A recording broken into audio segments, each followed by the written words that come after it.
माहिती आहे कॅटरॅक्ट म्हणजे काय असतं किंवा त्याचं ट्रीटमेंट काय असतं? हा व्हिडिओ तुमच्यासाठी. नमस्कार, मी डॉक्टर अपूर्वा मानकरे. आज आपण बोलणार आहोत कॅटरॅक्ट किंवा मोतीबिंदू बद्दल. कॅटरॅक्ट म्हणजे नॉर्मली आपल्या डोळ्यामध्ये जी लेन्स असते ज्याला आपण क्रिस्टलाइन लेन्स म्हणतो, ती एकदम क्लिअर, नितळ, पाण्यासारखी, पारदर्शक असते. मोस्टली वयामानाने किंवा दुसरेही कारण असू शकत, पण प्रायमरीली वयामानाने ही जी पारदर्शक लेन्स असते ती हळूहळू ओपेक, पांढरट पडणे किंवा अपारदर्शक व्हायला लागते.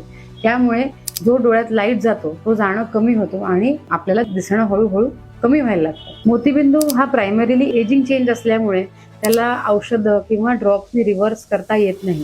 कुठल्या प्रकारची व्यायाम किंवा योगासनांनी हा झालेला त्रास पहिल्यासारखा होत नाही. याचा एकमेव उपाय म्हणजे याला एक कॅटरॅक्ट सर्जरी हीच असते. कॅटरॅक्ट सर्जरीमध्ये आपण काय करतो, तर मुळात ही जी ओपेक लेन्स असते ही आपण लेन्स त्या जागेवरून काढतो.